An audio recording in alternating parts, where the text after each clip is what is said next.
وَيُحِلُّ لَهُمُ الطَّيِّبَاتِ، حلال چیزیں، پاک چیزیں تمہارے لیے حلال کی گئیں اور گندی اور ناپاک چیزیں حرام کی گئیں۔ لیکن اب حلال اور حرام کے بیچ میں ایک نیا مسئلہ چلا ہے، مکروہ کا۔ سگریٹ کیا ہے؟ کچھ لوگ کہتے ہیں مکروہ ہے۔ مکروہ ہے اسلام میں۔ مکروہ کس کو کہتے ہیں؟ مکروہ مستحب کا الٹا ہے۔ مثال کے طور پہ کھڑے ہو کر کے پیشاب کرنا مکروہ ہے۔ اگر کوئی مجبوری نہ ہو تو اچھی چیز نہیں ہے، بیٹھ کر کے پیشاب کیجیے۔ ہاں اگر کوئی ایسی جگہ ہے کہ وہاں کھڑے ہو کر کے ہی پیشاب کرنا ہے، بیٹھ کر کے کریں گے تو کپڑا اور گندا ہونے کا ڈر ہے، تو وہاں جائز ہے آپ کے لیے۔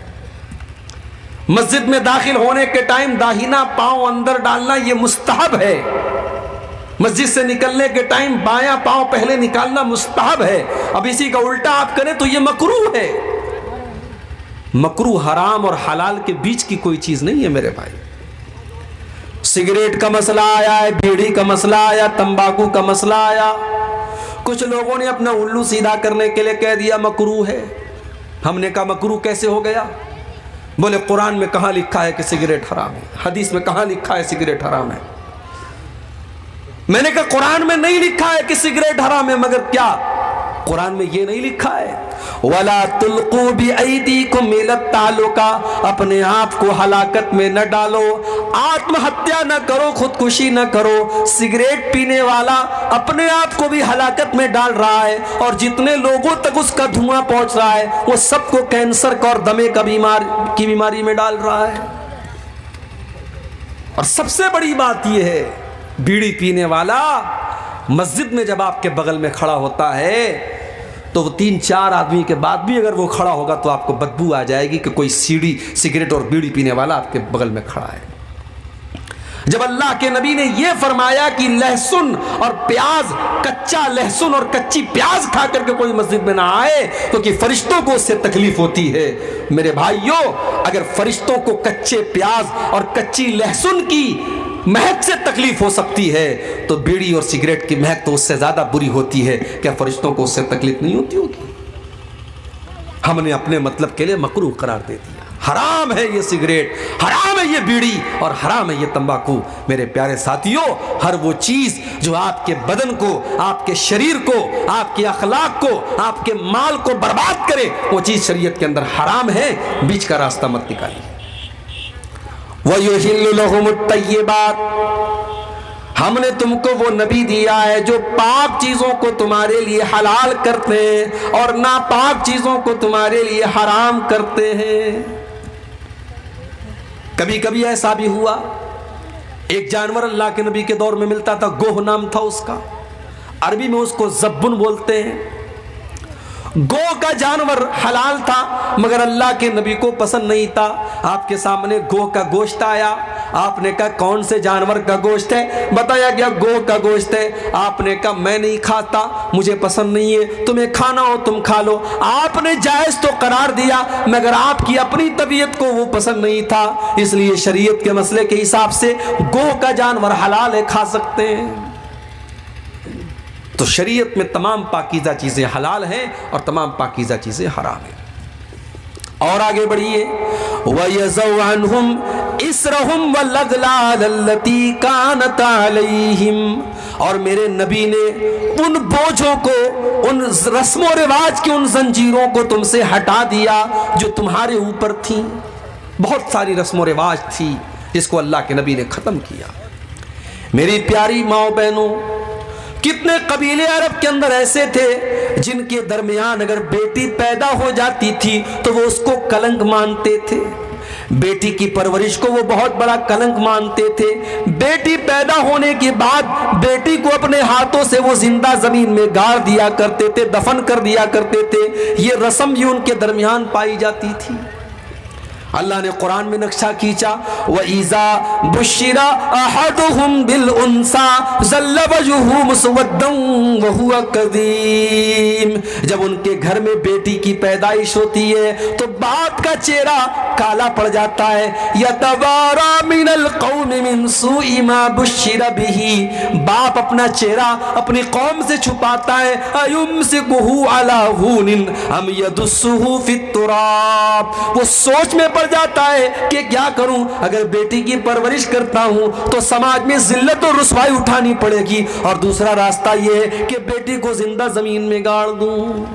بیٹیوں کو گاڑ دیا جاتا، یہ الگ بات ہے۔ سائنس ترقی کر گئی، آج زمانہ ترقی کر گیا، انسان چاند پر پہنچ گیا، مگر بیٹیوں کو تو آج بھی بوجھ مانا جاتا ہے۔ آج بھی کئی ہاسپٹل کے باہر کسی کوڑے کے ڈھیر میں یہ بچی آپ کو نظر آ جائے گی، کہیں یہ بچیاں طوائف کے اڈوں پر آپ کو نظر آ جائیں گی، کہیں ان بچیوں کو بازاروں میں لے جا کر کے بیچا جا رہا ہے، اور کہیں تو یہ ماں کے پیٹ میں ہی مار دی جاتی ہیں، ایبارشن کر دیا جاتا ہے۔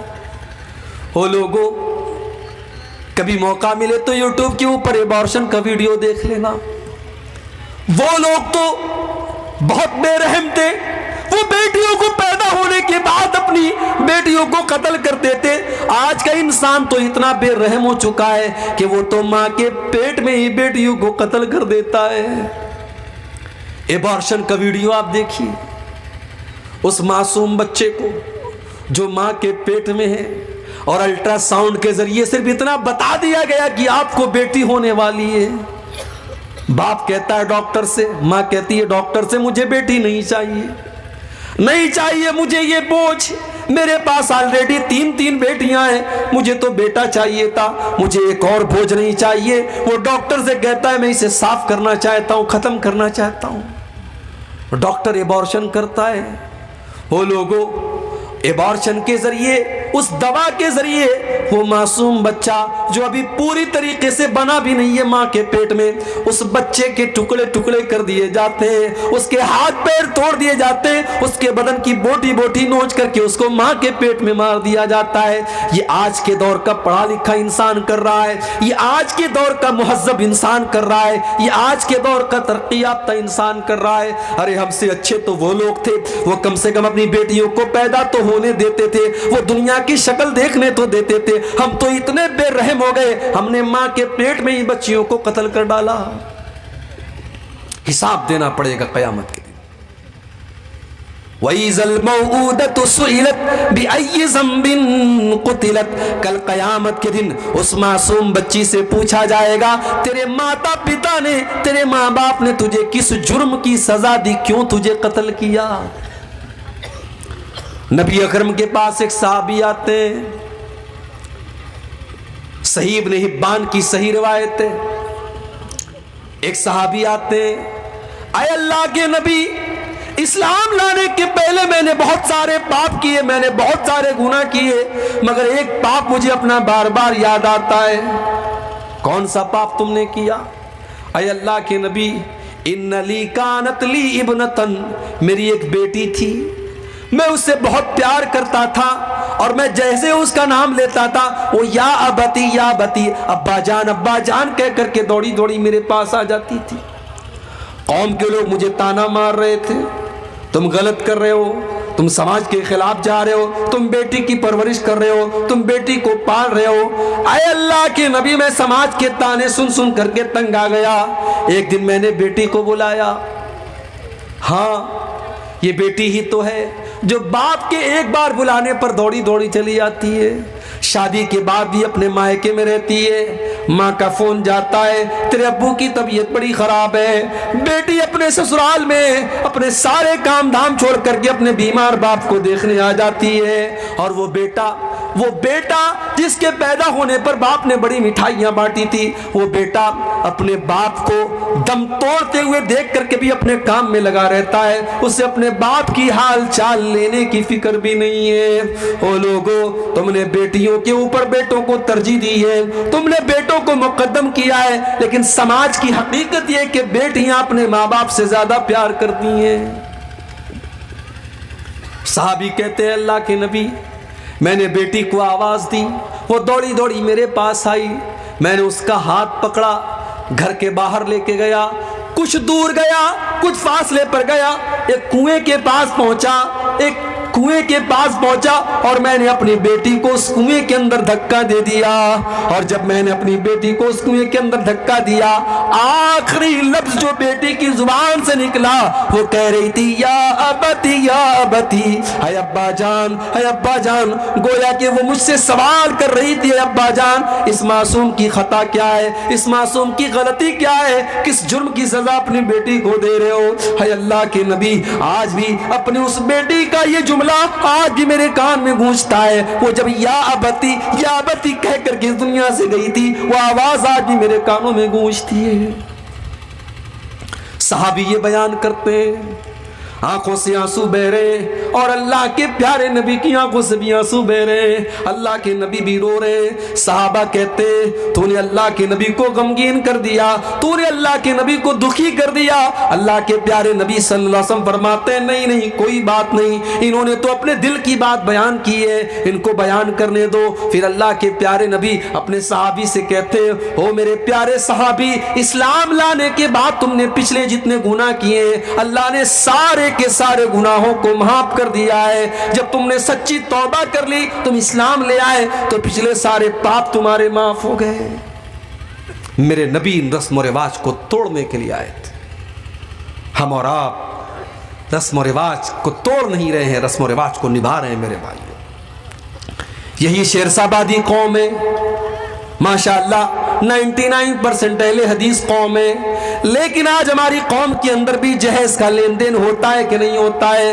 ہماری قوم کے اندر بھی بیٹیوں کا سودا ہوتا ہے کہ نہیں ہوتا ہے؟ کیوں میرے بھائیوں، کیوں آپ نے غریب باپ کی بیٹی کو بوجھ کیوں بنا دیا؟ آج غریب باپ اپنی بیٹی کی شادی کرنے کے لیے بینک سے لون لے رہا ہے، ذمہ دار کون ہے؟ آج غریب باپ جو روز کمانے والا اور محنت مزدوری کرنے والا ہے، اس کی بیٹیاں جوان ہو گئی ہیں، شادی کے قابل ہو گئی ہیں، مگر اس کے پاس اپنی بیٹیوں کی شادی کا انتظام نہیں ہے، ان کو جہیز میں دینے کے لیے پیسے نہیں ہے، اس غریب باپ کو مجبور کرنے والے ہم اور آپ ہیں۔ صحابہ کے دور میں تو ایسا نہیں ہوتا تھا۔ صحابہ کے دور میں بیٹی کے باپ کے اوپر کوئی بوجھ نہیں ہوتا تھا۔ میرے نبی کو اللہ نے چار بیٹیاں دی۔ آپ نے زینب کی شادی ابو العاص سے کی، آپ نے رقیہ کی شادی عثمان غنی سے کی، رقیہ کے انتقال کے بعد ام کلثوم کا نکاح آپ نے عثمان غنی سے کیا، اور سب سے چھوٹی بیٹی حضرت فاطمہ کا نکاح آپ نے حضرت علی سے کیا۔ چار بیٹیاں تھی، چاروں بیٹی کا نکاح آپ نے سنت طریقے سے کیا، نہ کوئی بارات آئی، نہ کوئی جہیز دیا، نہ کوئی سامان کا لین دین ہوا، بس مہر طے ہوا اور آپ نے نکاح کر دیا۔ ہاں، جب حضرت فاطمہ کا نکاح کیا تو چونکہ داماد جو تھے حضرت علی، وہ بھی اللہ کی نبی کے گھر کے اندر رہتے تھے، وہ ایک طرف سے داماد بھی تھے اور ایک طرف سے بیٹے کی حیثیت بھی رکھتے تھے، کیونکہ ابو طالب کے انتقال کے بعد اللہ کے نبی ہی حضرت علی کی پرورش کرتے تھے، تو حضرت علی کے گارجین بھی اللہ کے نبی تھے، تو ایک طرف آپ سسر بھی تھے اور ایک طرف باپ بھی تھے۔ آپ نے سسر کی حیثیت سے نہیں، آپ نے باپ کی حیثیت سے، حضرت علی کی نئی گرستی تھی، نیا گھر تھا، آپ نے گھر بسانے کے لیے جب اپنی بیٹی کی آپ شادی کرنے لگے، آپ نے بستر دیا، آپ نے تکیہ دیا، آپ نے پانی کا ایک مشکیزہ دیا، آپ نے یہ ضرورت کے چند سامان دیے۔ اگر یہ جہیز تھا تو اللہ کے نبی نے اپنی باقی 3 بیٹیوں کو جہیز کیوں نہیں دیا؟ ہم رسم و رواج کو نبھا رہے ہیں، رسم و رواج کو نبھا رہے ہیں، اور نتیجہ یہ ہے میرے بھائیوں کہ آج سماج کی نظر میں بیٹی بہت بڑا بوجھ بن چکی ہے، اور بیٹی کی پرورش اور بیٹی کی پیدائش پر اچھے لوگوں کی ماتھوں پر، پیشانیوں پر پل پڑ جاتے ہیں۔ بیٹیاں بوجھ نہیں ہیں۔ اگر یہ بیٹی بوجھ ہوتی تو اللہ کے نبی یہ نہ فرماتے من کان لہو ثلاث بنات، جس کی 3 بیٹیاں ہوں، جس کی 3 بہنیں ہوں، اور اپنی 3 بہنوں اور 3 بیٹیوں کے ساتھ وہ اچھا سلوک کرے، تو وہ بیٹیاں اور وہ بہنیں اپنے بھائی کو اور اپنے ماں باپ کو جہنم کی آگ سے بچائیں گی۔ اور ایک حدیث میں اللہ کے نبی نے فرمایا من آل جاریتین حتی تبلغا، جس نے 2 بیٹیوں کی پرورش کی، وہ بیٹیاں جوان ہو گئیں، ان کا نکاح کر دیا، دیا, ان کی ذمہ داریوں کو نبھا دیا, تو وہ بیٹیاں اپنے ماں باپ کے لیے کتنا بڑا کام کریں گی. اللہ کے نبی فرماتے ہیں وہ بیٹیوں کا باپ قیامت کے دن میرے ساتھ ایسے رہے گا جیسے یہ دونوں انگلیاں اپنے ایک دوسرے کے ساتھ لگی ہوئی ہیں. بیٹی کی پرورش کرنے والا نبی کے ساتھ رہے گا. ہاں یہ الگ بات ہے اور یہ سچائی بھی ہے, بیٹوں کے مقابلے میں بیٹے کی پرورش مشکل کام ہے. بیٹا پالنا ہے, بیٹا جوان ہو گیا تو زیادہ سے زیادہ یہ خبر رکھنا ہے کہ بیٹا کسی غلط کام کی طرف تو نہیں جا رہا ہے, مگر بیٹی کی تو آبرو بھی بچا کر کے رکھنا ہے, بیٹی کی نظر بھی بچا کر کے رکھنا ہے, بیٹی کو غیر محرم کی نظر سے بھی بچانا ہے, اور بیٹی کی شرم و حیا کی بھی حفاظت کرنی ہے. بیٹی جوان جب تک نہیں ہو جاتی تب تک الگ فکر ہے, اور جوان ہو جاتی ہے تو الگ فکر ہے. اس لیے اللہ کے نبی نے فرمایا من ابتلی من هذه البنات شيئا كن له سترا من النار, جس کو اللہ تعالیٰ بیٹی دے کر کے آزماتا ہے اور اس امتحان میں وہ کھرا اترتا ہے, اللہ تبارک و تعالیٰ اس بیٹی کے ماں باپ کو جہنم کی آگ سے بچائے گا. میرے بھائیوں, اللہ کے نبی رسم و رواج کی بیڑیوں سے ہمیں آزاد کرنے آئے تھے. اسی بھارت کی سرزمین پر ستی پرتھا تھی. شوہر کے مرنے کے بعد جب شوہر کی چتا جلائی جاتی تھی تو پتنی کو بھی اس کے ساتھ جلا دیا جاتا تھا. عرب کی سرزمین پر شوہر کے مرنے کے بعد بیوی کو 1 سال تک ایک کمرے میں بند کر دیا جاتا تھا, اسی میں لیٹرین کرتی تھی, اسی میں پیشاب کرتی تھی, بال بڑے بڑے ہو جاتے تھے, جسم گندا اور مہکنے لگتا تھا. 1 سال تک وہ عورت عدت گزارتی تھی اور ایک کمرے میں اس کو بند کر دیا جاتا تھا. اسلام نے آ کر کے ان رسم و رواج کو ختم کیا. اللہ کے نبی کے دور کے پہلے نکاح کا بھی کوئی سسٹم نہیں تھا. جیسے آج آفتاب اور شردھا کا معاملہ چلا, لیو ان ریلیشن شپ, آج بڑے بڑے شہروں میں لیو ان ریلیشن شپ بھی چل رہی ہے. لڑکے اور لڑکی آپس میں رہ رہے ہیں, نکاح بھی نہیں ہے, شادی بھی نہیں ہے, کوئی تعلق نہیں ہے, لیکن میاں بیوی کی طرح, شوہر کی بیوی کی طرح وہ ساتھ میں رہ رہے ہیں, اور بھارت کا قانون بھی ان کو اجازت دیتا ہے. ہو لوگوں, یہ لیو ان ریلیشن شپ تو کتے اور کتیا کرتے ہیں, یہ جانور کرتے ہیں. انسان کے درمیان لیو ان ریلیشن شپ نہیں چلتی, انسان تو نکاح کرتا ہے. میرے نبی تو نکاح کا پیغام لے کر کے آئے. میرے نبی کی شریعت میں لیو ان ریلیشن شپ کی کوئی گنجائش نہیں ہے.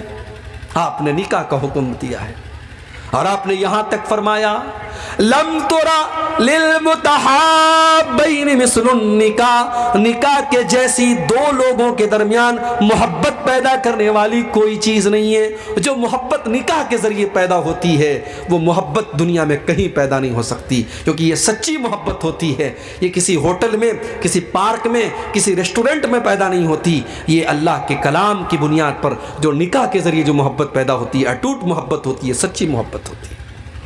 اسلام نے نکاح کا حکم دیا تو اللہ کے نبی دنیا میں رسم و رواج کی زنجیروں سے ہمیں آزاد کرنے کے لیے آئے تھے. اتنی خصوصیات بیان کرنے کے بعد اللہ نے فرمایا کہ اے مسلمانوں, اتنا پیارا نبی ہم نے تم کو دیا, اب اس نبی کے اوپر تمہیں 4 کام کرنا ہے. 4 کام کر لو, تم کامیاب ہو جاؤ گے. فَالَّذِينَ آمَنُوا بِهِ, پہلا کام تو یہ کرنا ہے کہ اس نبی کے اوپر تمہیں ایمان لانا ہے. اگر کوئی لا الہ الا اللہ پڑھتا ہے لیکن محمد الرسول اللہ نہیں پڑھتا ہے تو وہ جنت میں نہیں جا سکتا, اس لیے کہ اللہ کے نبی کے اوپر ایمان لانا ضروری ہے. ابو طالب نبی کا ساتھ بھی دے رہے تھے, نبی کا سپورٹ بھی کر رہے تھے, لیکن وہ نبی کے اوپر ایمان نہیں لائے. جب ابو طالب کا آخری ٹائم آیا, جب ان کے انتقال کا آخری ٹائم آیا, اللہ کے نبی اپنے چچا کے پاس جاتے ہیں, اور بخاری کے الفاظ ہیں, آپ کہتے ہیں یا امی قل لا الہ الا اللہ, اے چچا جان لا الہ الا اللہ پڑھ لیجئے, کلمہ پڑھ لیجئے, مجھے اللہ کا نبی مان لیجئے. میں وعدہ کرتا ہوں کہ اس کلمے کے ذریعے آپ اللہ تعالیٰ کیا جہنم کی آگ سے بچ جائیں گے. چچا کے درمیان, چچا کے منہ سے کلمہ نکلوانا چاہتے تھے اللہ کے نبی, مگر وہاں پہ 2 گرو گھنٹال بیٹھے تھے. ایک ابو جہل بیٹھا تھا، ایک عبداللہ ابن ابی امیہ بیٹھا تھا. یہ دو برے لوگ بیٹھے تھے، یہ دو کافر لوگ بیٹھے تھے. ان لوگوں نے ابو طالب کو باپ دادا کا نام دے سنا کر کے گمراہ کیا. انہوں نے کہا اترغب عن ملت عبد المطلب، اے ابو طالب خبردار، کیا تم اپنے باپ دادا کا طریقہ چھوڑ دو گے؟ کیا تم اپنے باپ دادا کے مذہب کو چھوڑ دو گے؟ پتہ یہ چلا کہ کبھی کبھی برے لوگوں کی صحبت انسان کو سچائی کی طرف جانے نہیں دیتی. اسی لیے اللہ کے نبی فرماتے ہیں المرء علی دین خلیلہ فلینظر احدکم من یخالل. انسان اپنے دوست کے دین پر ہوتا ہے، لہٰذا کس سے دوستی کر رہے ہو یہ تم غور کر لیا کرو. آپ کی لڑکی کالج میں جاتی ہے، اس کی سہیلیاں کیسی ہیں ذرا پتہ لگا لو. کہیں ایسا تو نہیں کہ کوئی بدچلن لڑکی اس کی سہیلی ہے، کوئی بدکار لڑکی اس کی سہیلی ہے. جب ایسی لڑکی کے ساتھ آپ کی بیٹی اٹھے گی، بیٹھے گی اور پڑھے گی تو ہو سکتا ہے کہ اس کا رنگ آپ کی بیٹی کے اوپر بھی اتر جائے. آپ کا بیٹا کن لوگوں کے ساتھ اٹھتا بیٹھتا ہے، آپ کن لوگوں کے ساتھ اٹھتے بیٹھتے، اپنی کمپنی اور اپنی سنگت کو سنوار لو، سدھار لو. ابو طالب نے کلمہ نہیں پڑھا. یہ دو گرو گھنٹال جو بیٹھے تھے، انہوں نے باپ دادا کا نام لے کر کے بہکانا شروع کیا. اور بخاری کے الفاظ ہیں، آخری لفظ جو ابو طالب کی زبان سے نکلا وہ کیا نکلا؟ علی ملت عبد المطلب، میں عبد المطلب کے مذہب پر دنیا سے جا رہا ہوں. کلمہ نہیں پڑھ پائے. اللہ کے نبی کہتے ہیں میرے چچا ابو طالب بھی جہنم میں جائیں گے. انہوں نے میرا ساتھ دیا تھا، ان کو ہلکا عذاب دیا جائے گا، ان کو جہنم میں آگ کی جوتی پہنائی جائے گی جو پیر میں پہنی جائے گی اور دماغ اس سے کھولے گا. یہ سب سے ہلکا عذاب ہوگا جو ابو طالب کو دیا جائے گا. ابو طالب کے قصے نے حقیقت کھول کر رکھ دی. ابو طالب کے قصے نے حقیقت کھول کر رکھ دی. نہ ہو آنکھیں تو گھر کی روشنی سے کچھ نہیں ہوتا. اللہ کے نبی کے چچا ہیں مگر نبی کے اوپر ایمان نہیں لائے. تو پہلی جو شرط ہے وہ ایمان ہے.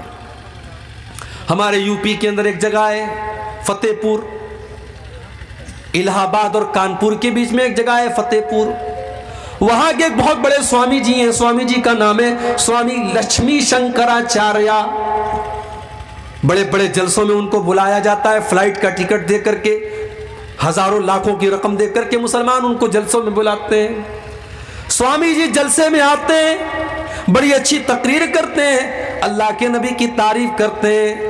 مسلمان بیچارہ خوش ہو جاتا ہے، ارے یہ تو سوامی جی ہیں، یہ تو پنڈت جی ہیں، ماتھے پر ٹیکا لگائے ہوئے ہیں اور یہ اسلام کی تعریف کر رہے ہیں، ہمارے نبی کی تعریف کر رہے ہیں. سوامی جی تقریر کر کے، تعریف بٹور کر کے اور فلائٹ کے ٹکٹ کو لے کر کے چلے جاتے ہیں، لمبا چوڑا پیسہ لے کر کے چلے جاتے ہیں. او لوگو، ہماری عوام کتنی نادان ہے، ہماری عوام کتنی پاگل ہے کہ وہ اپنے مولویوں اور اپنے علماء کے منہ سے بھی اپنے نبی کی تعریف سننا نہیں چاہتی. اسے نبی کی تعریف بھی کسی سوامی کے منہ سے اچھی لگتی ہے. میں کہتا ہوں اگر سوامی لکشمی شنکراچاریہ کو اسلام اتنا ہی پسند ہے اور اللہ کے نبی کی سیرت اتنی ہی پسند ہے کہ وہ جلسوں میں گھوم گھوم کر کے تقریر کر رہا ہے وہ انسان، تو وہ اسلام قبول کیوں نہیں کر رہا ہے؟ ایک صاحب بتانے لگے اسی بہار کے کہ ایک جگہ میں نے سوامی جی سے پوچھا کہ آپ اللہ کے نبی کے اوپر ایمان کیوں نہیں لاتے؟ تو سوامی جی کہتے ہیں یہ میرے اور میرے رب کے بیچ کا معاملہ ہے. یہ آپ کے اور آپ کے رب کے بیچ کا معاملہ نہیں، یہ آپ کے پیٹ کا معاملہ ہے. یہ آپ کے پیٹ کا معاملہ ہے. جسے نبی کی تعریف کرنا ہے، جسے اسلام کی تعریف کرنا ہے اور جسے اسلام اتنا پسند ہے کہ پورے بھارت میں گھوم کر کے وہ اسلام کی تعریف کر رہا ہے، وہ اسلام قبول کیوں نہیں کر رہا ہے؟ اس کا مطلب وہ ایک بہروپیہ ہے جس نے اس کو ایک پیشہ بنا لیا، ایک پروفیشن بنا لیا، ایک دھندا بنا لیا کہ مجھے اپنے حلقے میں اور اپنے لوگوں میں تو کوئی نہیں پوچھ رہا ہے، چلو مسلمان اپنے جلسوں میں بلا رہا ہے اور میری ایک انکم چل رہی ہے، چلو میں اسی میں لگا رہوں گا.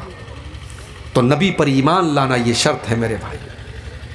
فالذین آمنوا بہ، جو لوگ نبی کے اوپر ایمان لائے، وعزروہ، اور جنہوں نے نبی کا احترام کیا، نبی کا سمان کیا. نبی کا سمان بھی آپ کو کرنا ہے. بہت سارے لوگ کہتے ہیں کہ صاحب نبی ہمارے جیسے تھے.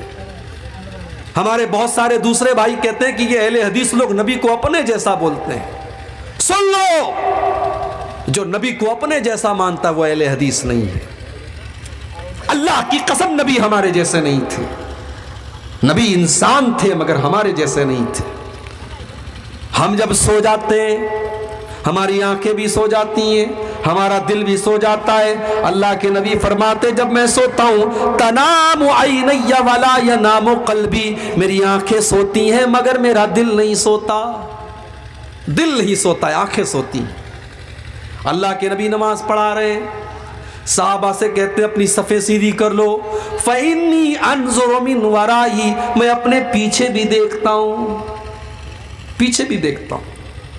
اللہ کے نبی صحابہ سے کہتے ہیں میں غصے میں بھی کوئی ایسی بات نہیں کہتا ہوں جو حق کے خلاف ہو۔ آپ کے پسینے سے خوشبو آیا کرتی تھی، آپ کے اوپر آپ کی مٹھی میں کنکر کلمہ پڑنے لگتا تھا اور پیڑ اور پودے آپ کو سلام کرنے لگتے تھے۔ آپ کا سینہ چاک کر کے آپ کے دل کو زمزم سے دھویا گیا، آپ کو معراج کے اوپر لے کے جایا گیا۔ آپ ہمارے جیسے نہیں تھے میرے بھائیوں، آپ انسان ضرور تھے مگر اللہ تعالیٰ نے بہت ساری وشیشتاؤں سے اور بہت ساری خصوصیات سے آپ کو نوازا تھا۔ لہٰذا جو لوگ یہ کہتے ہیں کہ نبی ہمارے جیسے تھے وہ اپنی غلط فہمی دور کر لیں۔ اللہ کے نبی مقام اور مرتبے اور درجے میں اور خصوصیات میں ہم سے بہت الگ تھے۔ ہاں انسان تھے آپ، اگر کوئی آپ کو انسان نہیں مانتا ہے تو یہ اس کی بہت بڑی غلطی ہے، یہ بہت بڑی نادانی ہے۔ تو پہلا کام کیا کرنا ہے بولو بھائی؟ نبی پر ایمان لانا ہے، اور دوسرا کام کرنا ہے نبی کا آپ کو سمان کرنا ہے، نبی کی عزت کرنی ہے، نبی کی رسپیکٹ کرنی ہے۔ مگر یہاں ایک چیز نوٹ کر لیجیے، نبی کا احترام اور نبی کا سمان اپنی جگہ ہے، مگر نبی کے مقام کو اتنا نہ بڑھاؤ کہ ان کو اللہ کے مقام تک لے کے چلے جاؤ۔ عیسائی لوگ بھی تو حضرت عیسیٰ کو مانتے ہیں، بہت مانتے ہیں، مگر ان کی محبت ان کے کام نہیں آئے گی، کیونکہ وہ عیسیٰ علیہ السلام کو سن آف گاڈ مانتے ہیں، اللہ کا بیٹا مانتے ہیں، اور یہ بہت بڑی گالی ہے جو وہ اللہ کو دیتے ہیں، اس سے بڑی گالی اللہ کے لیے کوئی نہیں ہو سکتی۔ اسی لیے اللہ کے نبی فرماتے لا تطرونی کما اطرت النصارى عیسی ابن مریم، او لوگو تم مجھے اتنا نہ بڑھانا جتنا عیسائیوں نے عیسیٰ ابن مریم کو بڑھایا تھا۔ انما انا عبد، میں تو اللہ کا بندہ ہوں، فقولوا عبد اللہ ورسولہ، تم مجھے اللہ کا بندہ ہی کہا کرو، اللہ کا رسول ہی کہا کرو۔ اللہ کے نبی اپنی ساری خوبیوں کے باوجود اللہ کے بندے تھے، اور بندے کا کمال یہی ہے کہ بندے کو بندہ کہا جائے۔ اگر کوئی اللہ کے مقام تک اللہ کے نبی کو پہنچانے کی کوشش کرتا ہے تو یہ بہت بڑا گناہ ہے اور آپ کی شان میں غلو ہے۔ تو دو چیزیں میں نے بیان کر دی، دو چیزیں اور بیان کر کے بات ختم کرتا ہوں۔ نبی پر ایمان لانا ضروری ہے، نبی کا احترام کرنا ضروری ہے، اور تیسری چیز وَنَصَرُوهُ، اور نبی کی مدد کرو۔ میرے بھائیوں نبی کی مدد ہم کیسے کریں گے؟ ہماری ماں کو کوئی برا بھلا کہہ دے ہمیں غصہ آتا ہے، ہمارے باپ کو کوئی گالی دے دے ہم لڑنے لگتے ہیں۔ ہمارے نبی بھی تو ہمارے چہتے ہیں، اگر ہمارے نبی کا کوئی کارٹون بناتا ہے، کوئی ہمارے نبی کی توہین کرتا ہے، کوئی ہمارے نبی کے بارے میں غلط زبان استعمال کرتا ہے، اس کے اوپر بھی ہمیں غصہ آنا چاہیے، اس کے خلاف بھی ہم قانون کے دائرے میں رہ کر کے کارروائی کریں، اور ہم کوشش کریں کہ نبی کی توہین کرنے والا اپنے انجام تک پہنچے۔ نبی کی مدد کرو، اور ایک بات اور یاد رکھو، نبی کی مدد میں نبی کے دین کی مدد بھی شامل ہے۔ یہ بڑے بڑے مدرسے، یہ دینی ادارے، یہ بھی تو نبی کے مشن کو آگے بڑھا رہے ہیں۔ یہاں سے پڑھنے والے بچے جو تیار ہو رہے ہیں، یہ دین کی دعوت پھیلا رہے ہیں، یہ اسلام کی خدمت کر رہے ہیں۔ یہاں سے پڑھنے والی بچیاں جو عالمہ ہو رہی ہیں وہ دین کی خدمت کر رہی ہیں۔ ان مدرسوں کی، ان مسجدوں کی، ان دعوتی اداروں کی مدد کرنا بھی نبی کی مدد کرنا ہے۔ مگر ہم نے کیا کیا؟ ہم نے یہی کیا کہ ہم نے سماج کا سب سے حقیر طبقہ بنا دیا اپنے علماء کو۔ یہ علماء جو نبی کے وارث ہیں، یہ علماء جو اللہ کے نبی کے دین کو ہم تک پہنچاتے ہیں، ہم نے 5-6 ہزار کی معمولی تنخواہیں دے کر کے اپنے علماء کو ذلیل ترین بنا دیا۔ ایک سڑک پر جھاڑو دینے والے بھنگی کی تنخواہ بھی آج مسجد کے امام سے زیادہ ہے، اور مسجد کا امام بیچارہ کبھی اگر سجدہ لمبا کر دے، قرات لمبی کر دے، تو سارے لوگ اعتراض کرنے کے لیے تیار ہو جاتے ہیں، سارے لوگ اعتراض کرنے کے لیے تیار ہو جاتے ہیں۔